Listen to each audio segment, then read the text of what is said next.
Ernesto Villegas.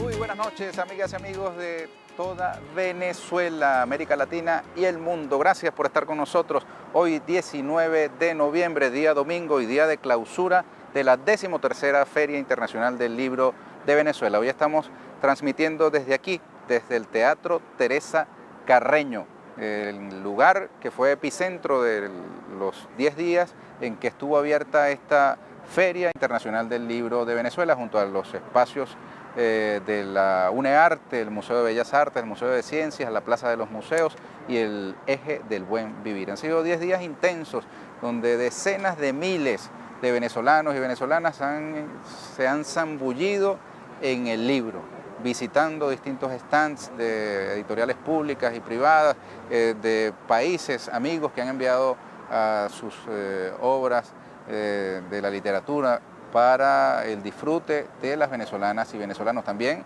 en actividades musicales acabamos de ver, presenciar, disfrutar un hermoso concierto en desagravio al grupo Los Guaraguao, agredidos por el gobierno de Honduras, que los deportó bajo engaño hacia Venezuela, pero que han de retomar muy pronto con nuevos bríos su gira centroamericana por decisión del presidente Nicolás Maduro Moros, quien ha instruido a resolver cualquier asunto que sea necesario resolver para que ellos puedan volver a El Salvador y Guatemala, donde tienen pautadas presentaciones. Y más temprano asistimos a un hermoso concierto de la Orquesta Filarmónica Nacional, hermoso concierto que marcó el inicio de esta jornada final de la Feria Internacional del Libro de Venezuela. Hoy estamos acá prestos a presentarles al escritor homenajeado de esta Feria Internacional. Se trata de Alberto Rodríguez Carucci. Le damos la más cordial bienvenida, felicitaciones por el reconocimiento que ha merecido su obra de tantas décadas de trabajo. Ya vamos a conocer un poco más de Rodríguez Carucci. Les quiero además presentar el hermoso lugar donde estamos realizando este espacio. Tenemos en el fondo Relieves, una obra hermosa de Harry Avens, donde estamos proyectando el logo de este programa de Harry Avent. Hoy entonces estaremos en la primera parte del programa con Rodríguez Carucci, luego estaremos con un escritor y periodista español, Fernando Casado, que ha escrito el libro Antiperiodistas y ha sido la última de las obras que han sido presentadas acá en el marco de la Feria Internacional del Libro de Venezuela. Los últimos serán los primeros. Rodríguez Carucci, él nació en el estado de Mérida, ¿no? No, perdón, el Táchira y residencial en el estado de Mérida. Valenciano, sí, caramba. Con residencia en Mérida, pero venezolano genérico. Es decir, de cualquier parte me siento igual. Qué bueno. Bueno, el profesor Rodríguez Carucci ha publicado obras dedicadas a la crítica literaria en Hispanoamérica, literaturas prehispánicas e historia literaria de Hispanoamérica, literatura colonial en Venezuela, antigua poesía de América, José Martí en Venezuela y Nuestra América, Martí desde Los Ángeles, literatura colonial de Venezuela, De cara al sol, historia, ética, estética, literatura y educación en José Martí y sueños originarios. Y ahora los nuevos que salieron ahora. Los que salieron ahora, ¿no? Sí. Rodríguez Carucci, ¿cómo asume usted ese reconocimiento, ese homenaje que le rinde hoy, hasta hoy, la Feria Internacional del Libro? En primer lugar, con mucha gratitud, porque se trata de algún modo un reconocimiento a una trayectoria, pero también al ejercicio de una específica actividad, que es el trabajo de la crítica sobre temas de la cultura y de la literatura. No se había hecho, casi siempre se hizo reconocimiento a poetas, a gente que está en otras esferas, a la narración sobre todo, novelistas, cuentistas, pero a una persona que hace trabajo de crítica es la primera vez que se le hace un reconocimiento de esta naturaleza. Yo siento que es un poco hacia el sector que de algún modo, no sé si debida e indebidamente, pero de algún modo uno representa. Eso me parece que es importante porque de algún modo es un viraje también de las propias dinámicas de la feria. Por otro lado, me parece que abre un espacio para pensar el país en un sentido más o menos orgánico. Me parece que eso es lo que me place principalmente. ¿Qué le pareció el desarrollo de la Feria Internacional del Libro aquí en Caracas? Bueno, fue una feria con mucho movimiento, con una gran cantidad de actividades. hubo un nivel de participación de la gente en muchas de las actividades con mucho entusiasmo, de intervenir, de hacer preguntas, de hacer sus comentarios. Eso me parece también importante porque ha habido una interacción. Pero además de eso, creo que hay un componente importante, y es que el libro nacional ha estado de algún modo llevando el protagonismo toda vez que hemos tenido menos representaciones del exterior que en otras ocasiones. No obstante, ha habido unas muy destacadas.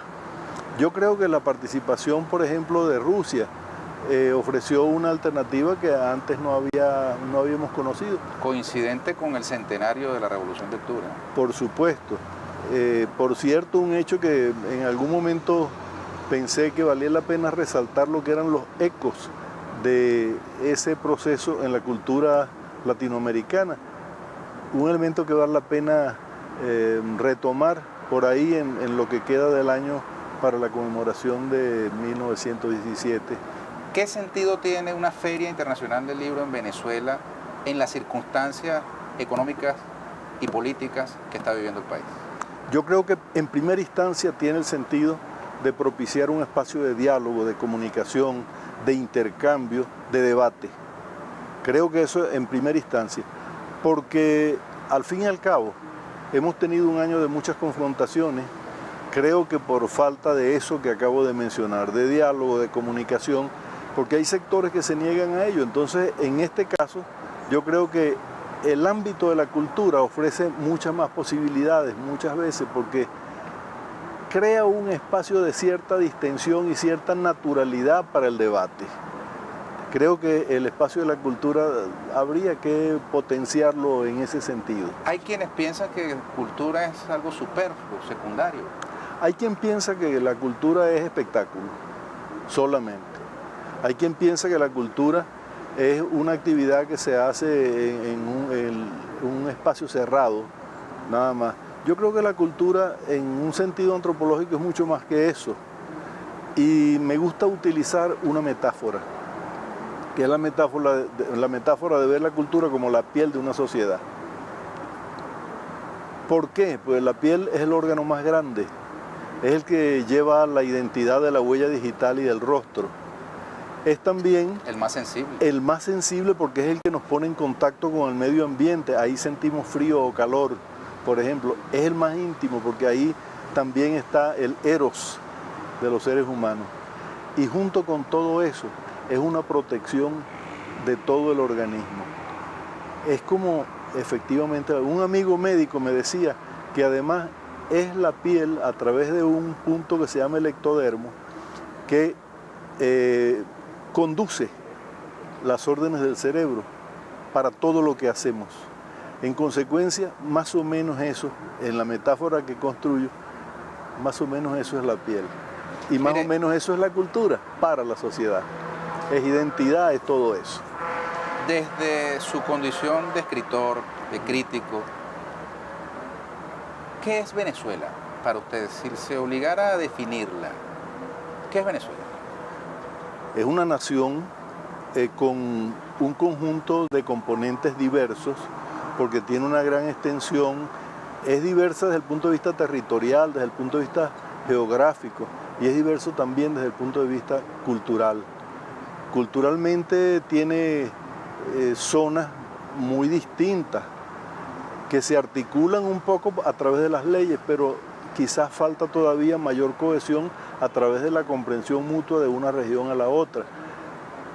Venezuela es un país multilingüe, pluricultural y multiétnico, como dice la Constitución Nacional, pero está enunciado en la Carta Magna, no está tan internalizado en la conciencia de todos los venezolanos.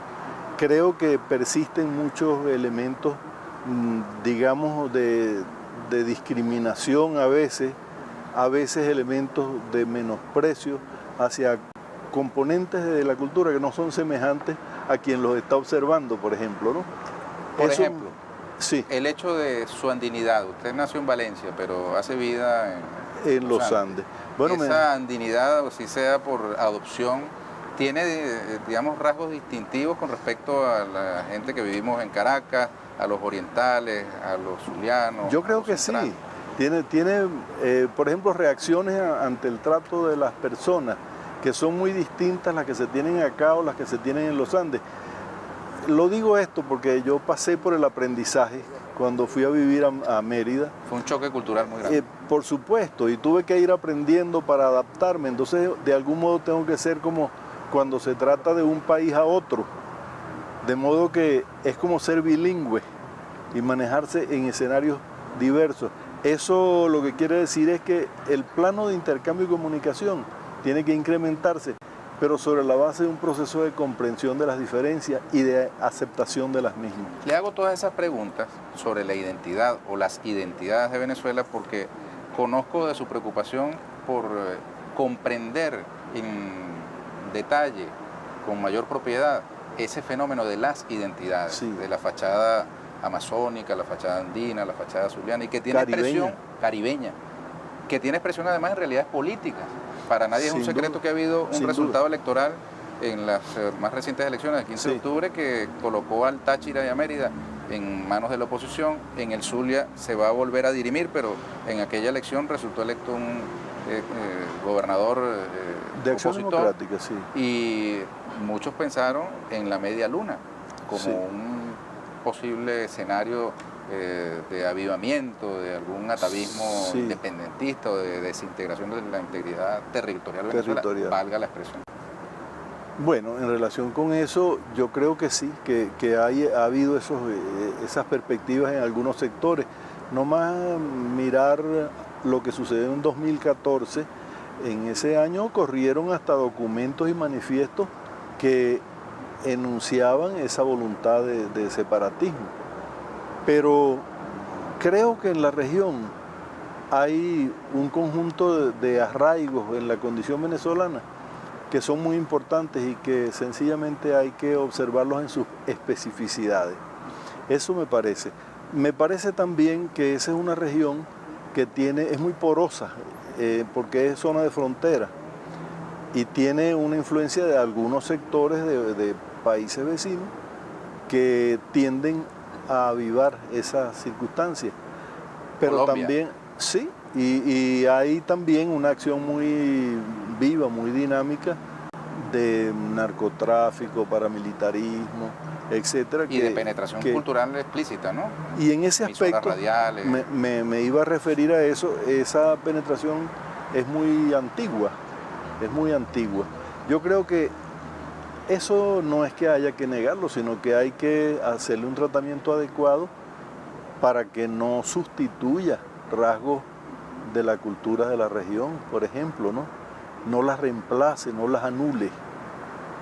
Eso me parece que es un trabajo necesario y creo que no hemos tenido la audacia y la capacidad suficiente para enfrentar eso.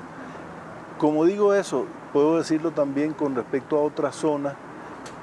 Zulia tiene una franja en donde habita el pueblo guayú, que en una parte está del lado colombiano y en otra parte está del lado venezolano. Esa zona es muy porosa también, pero tiene otras peculiaridades.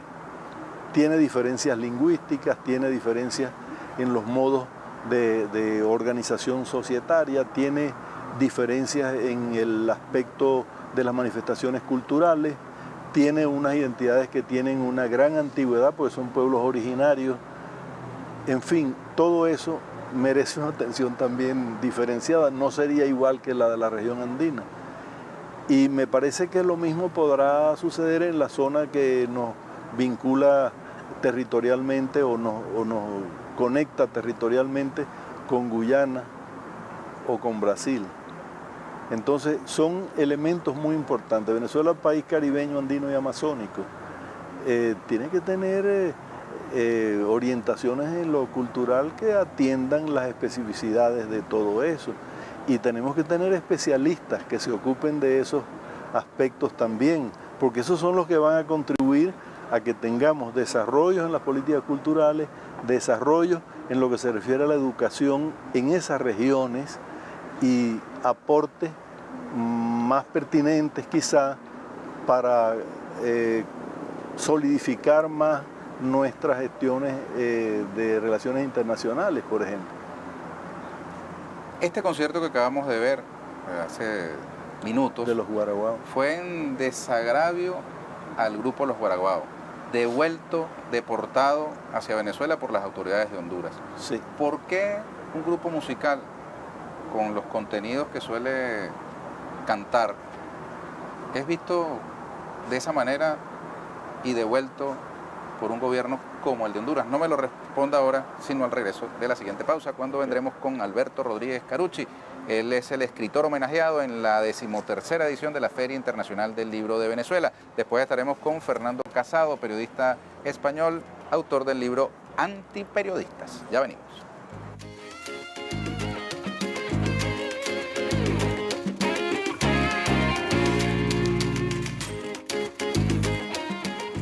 Continuamos, amigas y amigos, desde el Teatro Teresa Carreño en el día de clausura de la 13ª edición de la Feria Internacional del Libro de Venezuela. Hoy estamos en esta parte del programa con el escritor homenajeado Alberto Rodríguez Carucci, valenciano adoptado por el Estado Mérida, ¿cierto?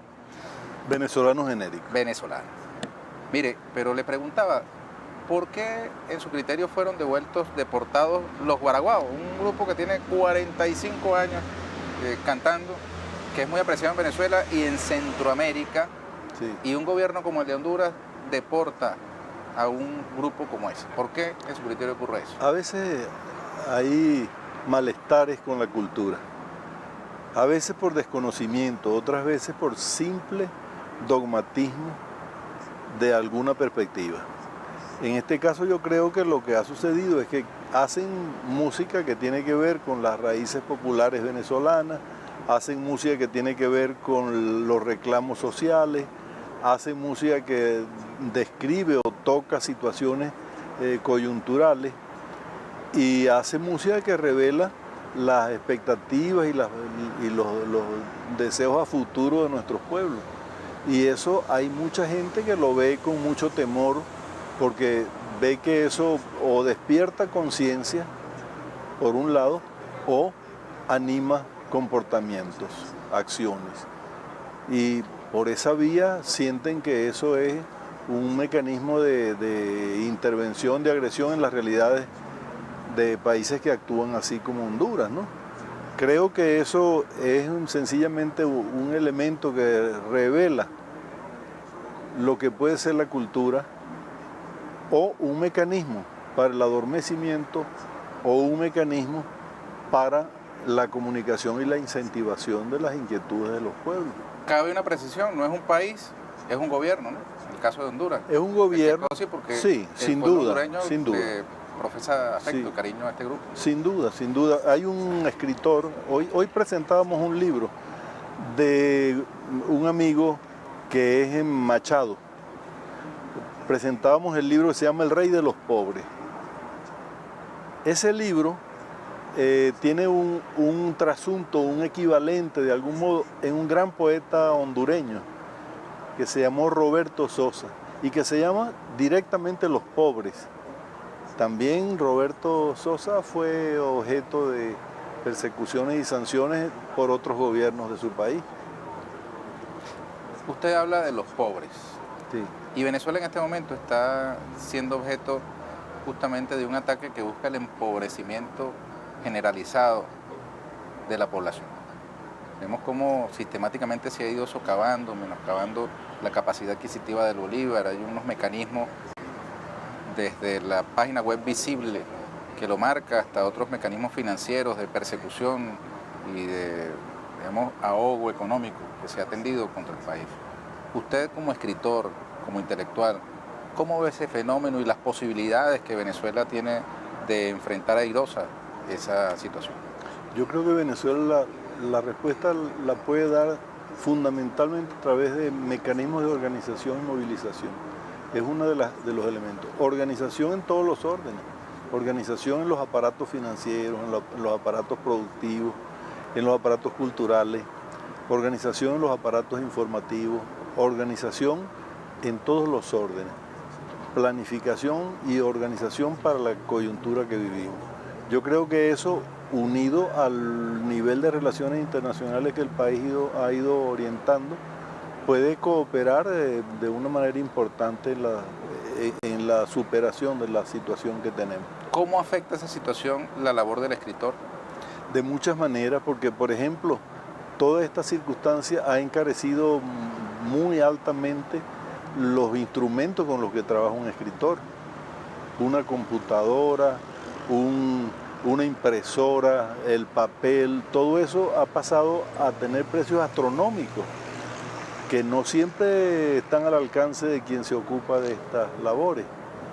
Y además de eso, creo que hace más difícil las posibilidades de manejo bibliográfico de circulación internacional, porque llega menos material, viene dolarizado, viene sometido a una circunstancia muy difícil de superar para las condiciones en que trabajamos los escritores. Venimos de un escenario prácticamente de guerra que se intentó establecer en Venezuela. A partir del 30 de julio, gracias a Dios, se fue, digamos, espantando ese fantasma. Pero estuvimos al borde, con personas que ofrendaron su vida, fueron asesinadas, los heridos, que son incontables también, los daños económicos, psicológicos, morales.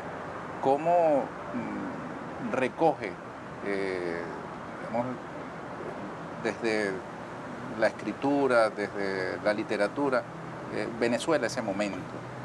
Y el actual, que habiendo conquistado la paz, no está exento de estos dolores que ya hemos manifestado y las perspectivas para el año entrante. ¿Cómo acompaña desde la cultura, desde la escritura, desde la intelectualidad, esa circunstancia que nos ha tocado vivir? Yo creo que la intelectualidad de nuestro país está muy fracturada, está muy polarizada, al igual que está gran parte de la sociedad. Creo que eso afecta las maneras de representación de lo que sucede en el país. El país tiene gente que piensa en una u otra orientación de una manera a veces un tanto dogmatizada, y el país va marchando con sus propias dinámicas y con sus propios problemas y con sus propias necesidades. Ver eso sin las cortapisas sería lo deseable, con una capacidad de penetración y análisis suficiente para dar cuenta de eso para la posteridad. Eso me parece que sería lo más honesto. Pero la circunstancia real de lo inmediato impone sencillamente que haya versiones de una misma realidad que se contradicen muy fuertemente. Aquí, por ejemplo, hay 3 literaturas en este país. Hay una que se hace de los escritores que se han ido fuera del país, editan desde el exterior, haciendo llegar las obras desde otros países. Hay una que se hace a través de las editoriales estatales, y hay otra que se hace, por ejemplo, a través de las editoriales privadas y las de los centros de educación superior. Entonces, todo eso forma grupos que son, por ejemplo, muy difíciles de seguir. Un venezolano que hace investigación, que quiere hacer balance de todo eso, tiene enormes dificultades, porque primero puede tener una tendencia que lo lleva a ver uno solo de esos ámbitos. Segundo, si quiere abarcarlos todos, la dificultad para que esos elementos lleguen a sus manos es tan grande que es muy difícil abarcar lo que sucede en un año, por ejemplo. Mire, ya tenemos que ir despidiendo. Tenemos unas participaciones de los usuarios y usuarias a través de la etiqueta numeral toma nota cierre Filben, que han tenido la gentileza los usuarios y usuarias de escribirnos. Vamos a colocar el primero de ellos en pantalla. Veamos el siguiente. ¿Por qué leer lo que somos? Es el lema central o el tema central de Filben, pregunta Alex Mejías. A leer lo que somos, precisamente aproximarnos a las peculiaridades del ser venezolano, pero a partir también de lo que hemos sido, lo que somos a partir de lo que hemos sido.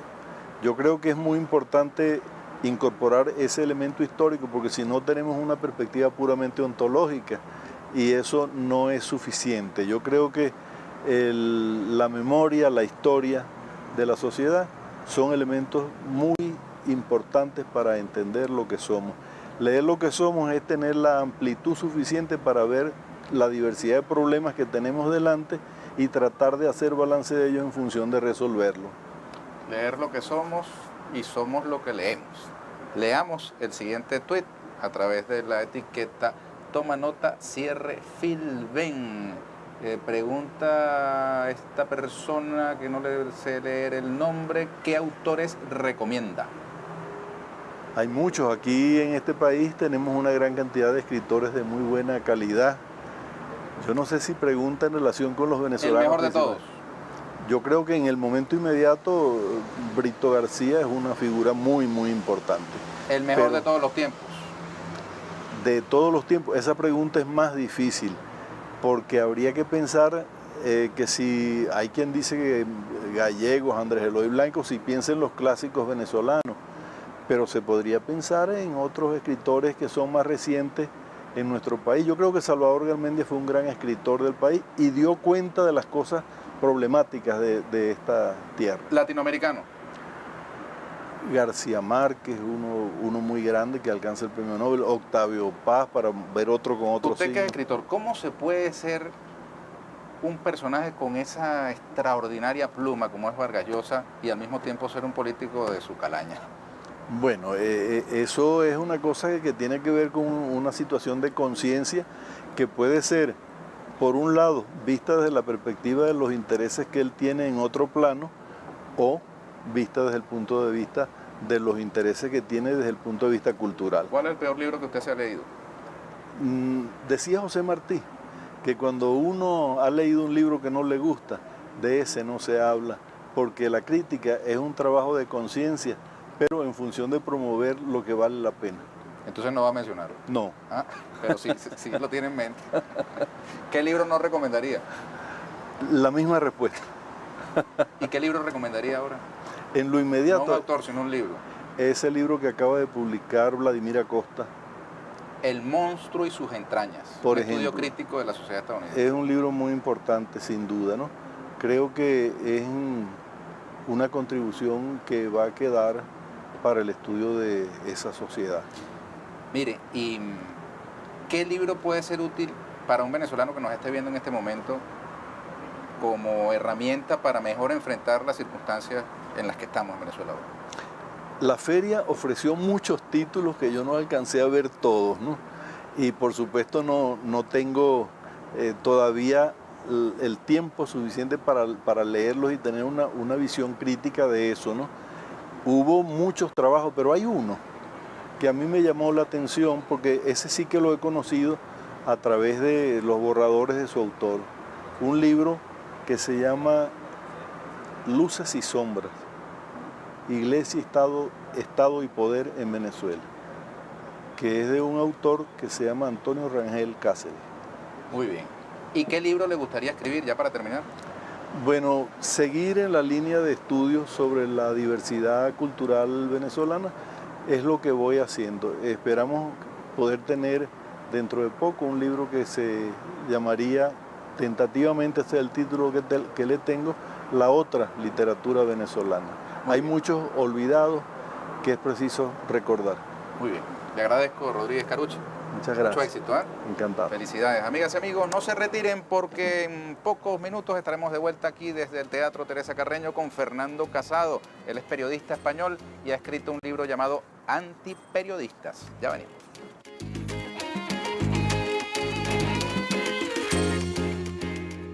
Bien, continuamos con Fernando Casado. Y mira, pasamos estas páginas y tienen un ligero olor a cocuy. Y es que con cocuy fue bautizado este libro, Antiperiodistas, confesiones de las agresiones mediáticas contra Venezuela, editado por el Ministerio del Poder Popular para la Comunicación y la Información en Venezuela, aunque su autor es español, andaluz. Ha estudiado en la Universidad de La Laguna en Canarias, Tenerife. Bienvenido, Muchas Fernando, gracias, ¿cómo estás? Doctor en Comunicación. ¿Qué tal? Muy bien, muy contento de estar aquí en la feria, de haber presentado contigo el libro esta tarde, que ha sido un acto muy bonito, que ha sido un acto realmente lleno de pueblo. Y la verdad es que con muchas esperanzas de que este libro se conozca acá, porque creo que es fundamental que empecemos a ver cómo funciona el monstruo por dentro. Así, ajá. ¿Qué es eso de antiperiodistas? ¿Por qué antiperiodistas? Bueno, porque se basa en 70 entrevistas que se hicieron a los periodistas que más y peor escriben de Venezuela, y se les confrontó con los propios artículos que ellos escribían en contra de Venezuela, llenos de manipulaciones, de sesgo lexicológico, de adjetivación, de falta de pluralidad. Entonces es interesante porque es como ellos confiesan, como ellos construyen las matrices en contra de Venezuela. Son sus propias citas de lo que está plagado el libro, en donde reconocen que efectivamente hacen un mal trabajo periodístico. Entonces de ahí que no sean periodistas, sino antiperiodistas. ¿Puedes dar algún ejemplo? Bueno, ahí teníamos, por ejemplo, durante la enfermedad del presidente Chávez, que Ángel Expósito, que era el director del diario ABC, que es un diario que estuvo cubriendo a través de su embajada o a través del corresponsal en Washington todo lo que era el desarrollo de la enfermedad del presidente Chávez. Entonces es interesante que, por ejemplo, toda la información para desestabilizar a nivel interno en Venezuela provenía de la CIA. Y durante la entrevista, por ejemplo, Ángel Expósito reconoce que su colaborador Emily J. Blasco en Washington recibe la información de la CIA, pero al mismo tiempo nunca mencionaban a la CIA como la fuente de la cual provenía la información que publicaban, porque ellos saben que es una fuente muy sesgada. Entonces también sorprende que si es la CIA quien te está dando la información, no digas quién te la está dando, la estés cubriendo y que estés ocultándola para darle una veracidad que no tenía. Mira, pero mucha gente siente que cuando mencionan la CIA está hablando de algo inexistente, etéreo, de las películas. Es que la CIA existe de verdad. No solamente existe, sino que además interviene no solamente porque tienen un personal armado que llevan a cabo injerencias en países extranjeros, sino que incluso controlan o influencian y hacen lobby sobre medios de comunicación para que se inocule a la opinión pública y a las audiencias la información que a ellos les interesa. ¿Y cómo tú sabes que la CIA estaba detrás de esos periodistas? Porque me lo dijo el propio director del diario ABC. Es el propio director Ángel Expósito quien reconoce que es la CIA quien le pasa la información. Ese es el famoso diario ABC de España. Ajá, que todavía, por ejemplo, franquista, el único que le sobrevive a Franco, y que ahora, por ejemplo, está muy metido en todo lo que tiene que ver con filtraciones, esta vez del Departamento de Estado, del Departamento de Justicia y de la DEA, en torno a la construcción de esa falacia a la cual llaman cártel de los soles, en la que han incriminado a una gran cantidad de altos cargos públicos venezolanos y que es la base de la argumentación de las sanciones en contra de Venezuela, y ahora también que han replicado sus lacayos de la Unión Europea. ¿Y tú entrevistaste a todos esos periodistas? 70. ¿Y esas confesiones, cómo las obtuviste? Bueno, pues yo les pedía, en el marco del doctorado que estaba haciendo en periodismo, una entrevista para que fuera una entrevista de carácter académico. Primero se les hacía pues una entrevista de carácter general sobre el periodismo. ¿Qué opinas de la objetividad? ¿Qué opinas de la libertad de información? ¿Qué opinas de la situación en Venezuela? Y posteriormente, cuando habían dado su perorata en cuanto a los grandes valores ideales del periodismo, pues se les decía, bueno, ¿y por qué usted en este artículo que publicó tal día no dijo o no utilizó esas mismas técnicas que tan claras las tiene cuando habla en la teoría, pero cuando escribe de Venezuela las viola todas y cada una de ellas de manera sistemática? Y ahí es donde surgen las confesiones. Ok. ¿A qué periodistas entrevistaste? Pues ahí tenemos, sí, tenemos un montón de periodistas. Son 11 diarios en total, los 11 diarios o algunos de los 11 diarios más importantes en América Latina y en España. Y tenemos, por ejemplo, desde Juan Luis Cebrián, ¿no?, que es el presidente ejecutivo del Grupo Prisa. Que edita El País, ¿no? Que edita El País. Tenemos en El Tiempo de Colombia a Francisco Miranda, que es editor jefe de la sección de opinión, al propio Daniel Samper,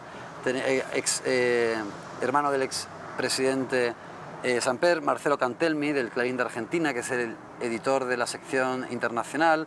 Tenemos Fernando Larenas, que curiosamente es el editor general del diario El Comercio de Ecuador, que actualmente está en el diario El Telégrafo, que es un diario público en el Ecuador. Es decir, tenemos quizás a algunos de los periodistas más importantes en el plano internacional que han hablado mucho y mal de Venezuela, confesando lo mal que hacen su trabajo sobre Venezuela. ¿Venezolanos? Venezolanos tenemos algunos, por ejemplo, Ludmila Vinogradov, que es quien cubre la información actualmente del diario del ABC acá en Venezuela. Tenemos a Maye Primera, que era la que estaba cubriendo El País de España, y todo viene con nombre y apellidos, para que no haya ninguna duda de la transparencia de la información y de las citas, cuya veracidad es intachable y que está además todo recogido en audios. Ahora, ¿qué cosas dicen de Venezuela que no digan de otros países? ¿Qué reglas aplican para otros países que no aplican a Venezuela? ¿O solamente es a Venezuela? ¿No se aplica también con otros países con características similares desde el punto de vista político? Bueno, muy interesante, porque lo que se ha hecho en torno a Venezuela es construir una imagen demonizada que a veces tiene una validez per se, es decir, que se utiliza simplemente para acosar a la revolución bolivariana, porque obviamente ya de manera a priorística la revolución bolivariana plantea una disputa a la hegemonía del paradigma liberal, es decir, Venezuela al plantear el socialismo pues ya se ve como un peligro al que ya hay que atacar, pero además es utilizado, se demoniza para después también hacer un uso interno, ¿no? Por ejemplo, el Clarín de Argentina o La Nación de Argentina utilizaban la información sobre Venezuela para posteriormente atacar al gobierno de los Kirchner. Lo mismo se hacía con el gobierno de Rafael Correa en Ecuador. Es decir, hay también un uso, después de que se construye esa demonización, con un rédito político interno. También se utilizó, por ejemplo, y lo hemos visto en todos estos últimos años, para intentar frenar el avance de Podemos, se ha utilizado una imagen demonizada de Venezuela que se endosa a estas alternativas progresistas para intentar acallar, para intentar frenar cualquier tipo de alternativa a un sistema de libre mercado capitalista que, como sabemos, está llevando al holocausto a la humanidad. En la presentación tú hiciste mención a unas reseñas sobre unos vuelos fantasmas entre Irán y Venezuela en los tiempos del comandante Chávez, ¿no? Sí. Que tiene como aires de familia con cosas que se han publicado recientemente también sobre supuestas vinculaciones entre grupos terroristas y funcionarios venezolanos. Ese relato ha sido como constante, varias veces reencauchado o reeditado con distintos nombres. ¿Qué nos puede decir sobre eso? Bueno, sí, hay muchos relatos que aparecen en el libro y que se van construyendo por parte de los medios de comunicación y que surgen de manera periódica. Por ejemplo, el Cártel de los Soles es para intentar crear la imagen del narcoestado una vez que ya no existe la FARC y que no se le puede también endosar la imagen del narcoestado a Venezuela como que era donde transitaba la droga de las FARC, ¿no? En el caso concreto, por ejemplo, de los vuelos fantasmas entre Teherán y Caracas, es muy interesante porque era la primera vez que teníamos un vuelo que unía a dos partes de la periferia, ¿no? América Latina con Oriente Medio, sin tener que pasar por los centros de Europa. Entonces ahí se inventaron, que además fue muy famoso, por ejemplo, con lo de las bicicletas atómicas, ¿no? Se inventó el hecho de que o bien se estaba utilizando ese vuelo para transportar a terroristas, o bien se estaba utilizando para transportar uranio para la supuesta construcción de las bombas de Irán. Entonces es muy interesante porque la información original son unas filtraciones que también fueron ocultadas, al igual que, por ejemplo, las filtraciones de la CIA, que eran del Mossad. Pero entonces los propios periodistas maquillaban esa información porque obviamente la veracidad de esos informes y el sesgo de esos informes salta a la vista y no es periodístico utilizarlo. ¿Y de dónde sacas tú que fue el Mossad el que pasó esa información? Porque me lo cuenta el propio Mossad periodista. Es el servicio de inteligencia de Israel, para los que no lo saben. Porque el propio periodista me lo confiesa. Esa es otra de las múltiples confesiones que se encuentran en el libro. Él quería maquillar esa información diciendo que provenía de los servicios de inteligencia europeos, que además no existen. Entonces, ¿quién es ese periodista? Jaime López, del Mundo. Ajá, ¿y por qué él acude a esa creación, esa invención? Porque él, al ser un freelance o stringer que sobreviven como la mayor parte, o como todos los periodistas extranjeros que están en Venezuela, sobreviven a costa de la publicación de las piezas periodísticas por las cuales se le paga por cada una que es publicada. Entonces tienen que darle a sus editores una información que sea espectacular, que venda y que si además sirve para vilipendiar, para demonizar a Venezuela, pues aún mejor. ¿Qué es un stringer? Es una persona que cobra no por un salario fijo por su trabajo periodístico, como podría ser una persona que trabaja en un diario durante todo el mes, sino que solamente cobra por cada artículo que finalmente apalabra con el diario y que el diario publica. Y eso provoca la mercenarización del periodismo, desgraciadamente. Y con este caso, pues al final, cuando se le confrontaba a los periodistas con el hecho de que era ridículo que se acusara a Venezuela de estar traficando uranio con estos vuelos, pues ellos reconocían de que sí, efectivamente era ridículo, pero tenían también igualmente que escribirlo. Mira, ¿y tú te hiciste pasar por quien no eres para poder obtener esas confesiones? No, yo me hacía pasar por lo que era, un académico español que estaba buscando hacer, como efectivamente hizo, su doctorado en torno a un tema apasionante como son los procesos de información y desinformación sobre Venezuela, que así se llama además la tesis doctoral, que es pública y que se puede consultar. ¿Alguna anécdota de esas entrevistas con periodistas venezolanos que nuestro pueblo conozca, por ejemplo? Bueno, lo que ocurrió, por ejemplo, con Ludmila Vinogradov es muy interesante porque ella, que es venezolana, cuando entrevistó a su jefe, que su jefe es Alberto Sotillo, el jefe de la sección internacional del diario ABC, empezamos igualmente, como siempre, con esa entrevista semiestructurada en la que se hacían preguntas generales en torno a Venezuela. Y entonces, pues, antes incluso de hablar de los propios artículos publicados por su colaboradora aquí en Caracas, pues le empieza a hablar de Venezuela. Y ya nada más que hablar de Venezuela, siendo un periódico de ultraderecha, se lleva las manos a la cabeza y me dice, uy, es que ha sido a hablar de una realidad que es súper compleja. Nosotros allí tenemos a una persona que, bueno, en fin, es una activista antichavista de la oposición. Y claro, y es verdad que cuando... Y eso lo dice su jefe. Eso lo dice su jefe, de un diario de ultraderecha. Entonces, claro, cuando te miras, te pones a ver sus artículos y los artículos que nosotros cubrimos de Venezuela, pues, hombre, es verdad que uno siempre tiene su corazoncito en un sitio o en otro, pero en el caso de nuestra colaboradora es una fanática. Entonces, claro, yo me planteo, ¿cómo vas a tener... Eso es como hablar mal de la familia. Claro, no solamente hablar mal de la familia, que también es feo, ¿no? Hablar mal de la familia en el caso de que el jefe hablaba mal, pero ¿cómo la contratas? Es decir, si es una activista de oposición y tú mismo me lo estás reconociendo, entonces, ¿qué hacéis? ¿Periodismo o política cuando se trata de hablar de Venezuela?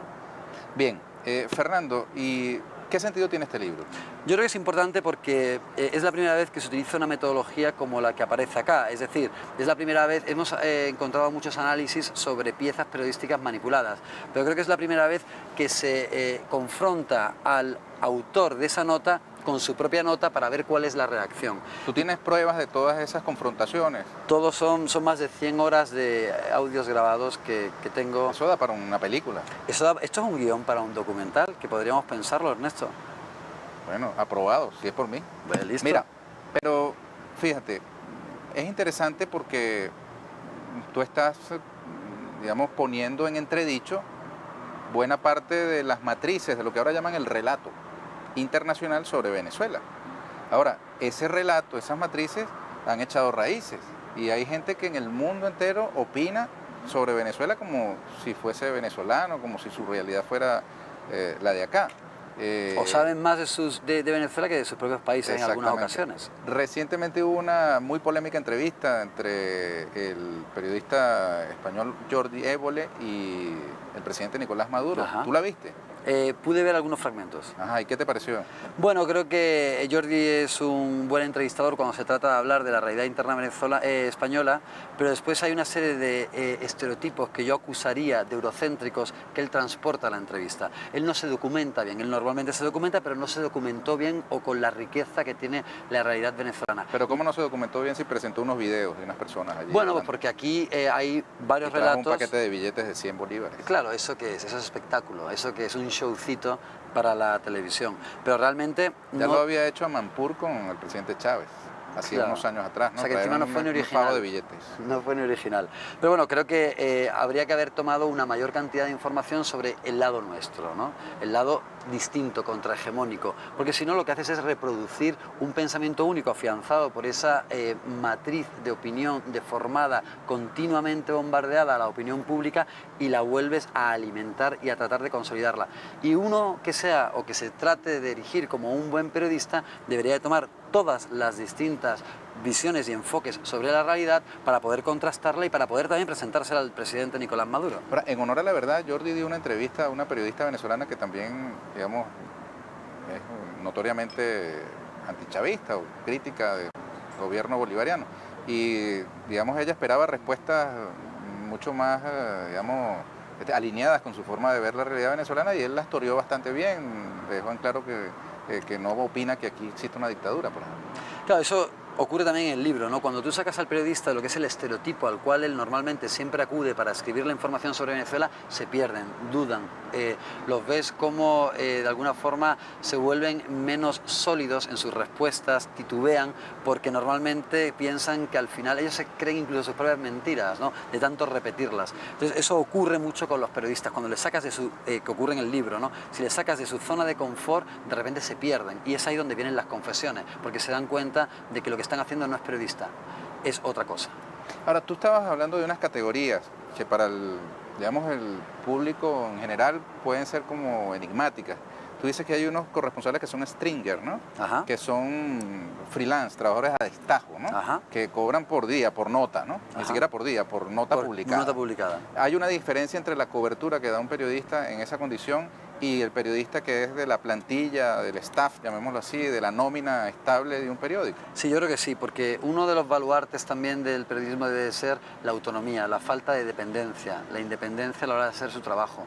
Si tú sabes que estás blindado como periodista a la hora de hacer tu trabajo y que no te van a echar si no necesariamente compartes la línea editorial de tu director, tienes una mayor capacidad como hacer un análisis crítico. Desgraciadamente ese tipo de periodistas son muy escasos, apenas existen, porque hoy en día la precarización de la profesión ha hecho que hoy en día sea una figura en franca extinción la figura del corresponsal. Hoy en día el 99% de los periodistas que están trabajando fuera de sus países para sus diarios son stringers o freelance, y eso por supuesto que ha hecho que la independencia del periodista se haya reducido a su mínima expresión.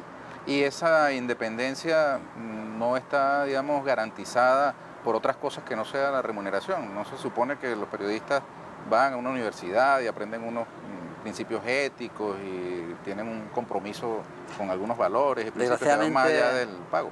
Desgraciadamente la realidad práctica es aplastante y hemos visto cómo se han tarifado la gran parte de los periodistas cuando se trata de hablar de realidades que ponen en disputa al status quo. Porque si no ponen en disputa el status quo, de acuerdo, son dejados para que hablen o para que den distintos enfoques, siempre y cuando estén dentro de lo políticamente correcto de acuerdo a la ideología del medio. Pero es que Venezuela está fuera del status quo, pone en disputa a todo el sistema liberal, a todo el sistema capitalista, y ahí es cuando no se permite ningún tipo de libertad. Ahí es cuando hay que ser tajante en la lucha, en el ataque a destajo, de acoso y derribo en contra de Venezuela. Yo he escuchado a algunos que argumentan: frente a la dictadura y digamos, la ausencia de libertades no se puede ser neutral. ¿Qué ausencia de libertades y qué dictadura, Ernesto? ¿De qué estamos hablando? Tú le dices eso a tus colegas, es que es absurdo. Periodistas, es que ese argumento españoles o venezolanos, ¿y qué te responden? Sea. Hombre, el que no ha sido completamente ubicado dentro de las matrices de manipulación y que le queda, porque el problema de la repetición goebbeliana de que estamos en una dictadura hace que se convierta una mentira no solamente en verdad, como decía Goebbels, sino en un dogma de fe religioso. Entonces con esas personas es imposible, desgraciadamente, racionalizar. Pero cuando tú hablas con los periodistas que entienden lo que realmente ocurre en Venezuela y que aunque no estén de acuerdo, saben que no es una dictadura, ellos reconocen que esas matrices que se imponen desde sus propios diarios son excesivas porque no estamos en dictadura. Ellos reconocen, y además se ve en el libro claramente, hay un capítulo precisamente dedicado única y exclusivamente al desmontaje de la matriz de la dictadura, y todos y cada uno de ellos reconocen que Venezuela no está en una dictadura, pero que entienden que desde su línea editorial se les impone que se muestre a Venezuela como tal. Yo tomo textualmente una frase de Jordi en la entrevista al presidente Maduro, en la que dice: es que hay venezolanos que la están pasando francamente mal. ¿Qué dices tú de eso? Estamos en un momento muy duro. Venezuela atraviesa por un momento muy duro. Pero al mismo tiempo es interesante ver cómo se están desarrollando las últimas elecciones, cómo pese a la coyuntura, aquí ha habido un cambio del sujeto político y hay gente que trasciende lo que puede ser una situación de dureza coyuntural por una vía que es la correcta y que es la que se está siguiendo en este momento en Venezuela. Pero no solamente para Venezuela, porque aquí lo que nos estamos jugando es mucho más. Nos estamos jugando una región que esté emancipada, libre, y no solamente en el tema material, sino en el tema mental. Cuando tú hablas en el tema de conciencia, cuando tú hablas con un venezolano, la capacidad que se tiene de análisis de la realidad, ya quisiera yo que la tuviera mi pueblo. ¿Por qué? Porque no tenemos la capacidad como para hacer esas lecturas. Sí. Pero si ustedes son, para algunos, que todavía tienen esa mentalidad, la madre patria. Vaya madre. Que nos legó el idioma y la academia y todas esas cosas. Sí, sí, sí. ¿No? Bueno, casi que los títulos nobiliarios. Desgraciadamente ese pensamiento colonial todavía subsiste, ¿no? No solamente a nivel de que ya no existe una colonia territorial, pero sí existen colonias mentales. Y eso es lo que tenemos que batir, es lo que hay que superar, y lo que yo creo que en gran medida, por ejemplo, en Venezuela se está superando. Mira, Fernando, tenemos participación de nuestras usuarias y usuarios a través de la etiqueta numeral Toma Nota Cierre Filben. Veamos la primera de ellas. En una frase corta, ¿qué es un antiperiodista?, pregunta Laurita Gómez. Bueno, una persona que ha roto con todo su código deontológico, su código ético profesional, y que ha dejado de ser periodista porque ya no se comporta como tal, sino que es un activista político y por lo tanto va en contra del periodismo. De ahí la palabra antiperiodistas. Ahora fíjate, esa es una definición que también pudiera ser utilizada al contrario, como en efecto lo hacen. Pudiera alguien que piensa distinto a ti decir, tú eres periodista, ¿verdad? No, bueno, yo hice Derecho, pero hice... Eres doctor en comunicación. Sí. Ponte tú y digan, ese español también es un antiperiodista, porque no piensa como yo pienso. Pero yo he utilizado aquí un rigor a la hora de escribir con fuentes, explicando, en donde creo que va a ser difícil desde las propias reglas del periodismo rebatir la fiabilidad de este libro. Pero quien lo quiera hacer, que lo argumente. Perfecto. Veamos la siguiente participación a través del Twitter, hashtag. Así se dice en inglés, ¿verdad? Y en castellano se dice numeral. Toma nota, cierre, filben. Alice Bazán, caramba, felicitaciones por dejar a esos periodistas palangristas al desnudo que cobran por hablar mal de Venezuela. Eso dice Alice Bazán. Muchas gracias, Alice. Siguiente participación, numeral, toma nota, cierre, filben. Si tienen la siguiente, la ponemos en pantalla y si no, aquí está. Dice, sin duda alguna la memoria y la historia son fundamentales en nuestra sociedad. Eso lo dice una de las usuarias. La memoria y la historia. Sin embargo, hay una corriente que plantea el borrón y cuenta nueva, olvidarnos de la historia, de la memoria y mirar solo hacia adelante. Yo creo que es muy importante haber visto cuáles son los errores del pasado, haber visto cuáles son las miserias de nuestra humanidad para no repetir los mismos errores y seguir hacia adelante, pero con un mejor paso. Bien, Fernando Casado, estamos en la recta final del programa. ¿Cómo acceder a este libro? Hay la versión impresa y la versión digital, ¿cierto? Sí, efectivamente. Si alguien no puede acceder a la versión impresa, que el Ministerio de Comunicación e Información informará sobre su distribución, ¿cómo hace para descargarlo por internet? Actualmente el MinSI en su página web tiene la versión digital, que es fiel a la versión en físico, y se puede descargar el libro igualmente para leerlo, y está en su integralidad con toda la fuente y con toda la información. Y los antiperiodistas también pueden descargárselo. ¿Has tenido feedback? Pues opinión de vuelta de parte de... Desgraciadamente no. Reacciones de parte de las personas que tú entrevistaste y digan, mira, eso que tú escribiste no es verdad, no es así. Ya me habría gustado, ¿no? De hecho, yo esperaba que hubiera una reacción, ¿no? Porque hay críticas muy duras y hay una exposición de la realidad de cómo se manipula en contra de Venezuela, más allá de lo que es el análisis, a través de sus propias citas y a través de sus propias palabras. Y esperaba que sí, que hubiera un debate, ¿no?, sobre el libro, pero la forma más extendida de manipular no es escribir mal o escribir mentiras, es el silencio. Y con este libro ha habido mucho silencio por parte de quienes han sido afectados. Y supongo que es porque aceptan que lo que aquí se dice es cierto. Bueno, terminemos, Fernando, con un mensaje final tuyo para los venezolanos y venezolanas. Bueno, yo creo que en Venezuela se ha hecho un avance importantísimo, sobre todo en el tema de conciencia, ¿no? Y creo que en muchas ocasiones, pues a veces se duda que no se debería. Entonces yo creo que este libro refuerza un poco lo que ya sabemos, ¿no?, que se manipula, pero desde dentro y a través de quienes son los propios manipuladores. Entonces yo invitaría a todo el mundo a que le echara un vistazo al libro, que sea de un lado y de otro, para ver qué opinan y para ver cuál es la información que se encuentra aquí dentro. Perfecto. Yo te agradezco mucho, Fernando. Y yo a ti, Ernesto.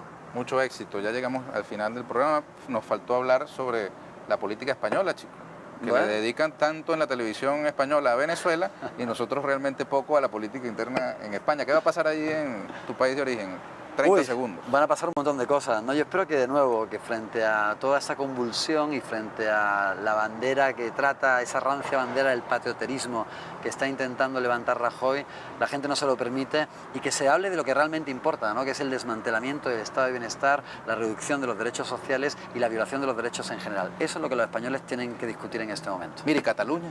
¿Cataluña qué? ¿Qué pasó con Cataluña?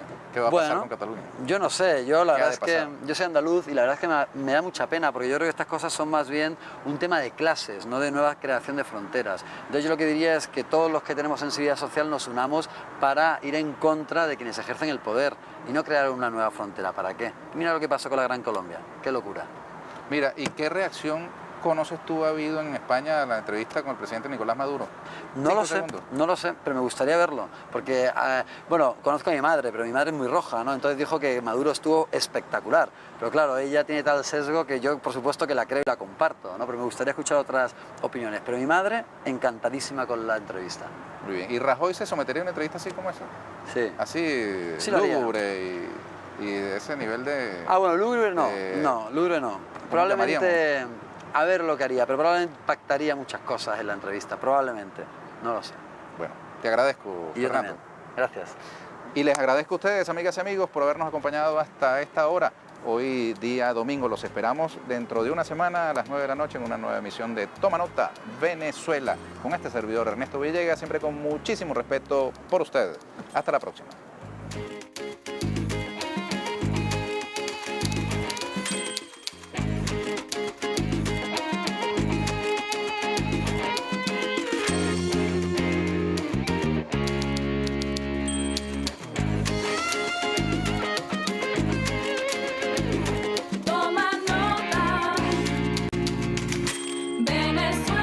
Con Ernesto Villegas.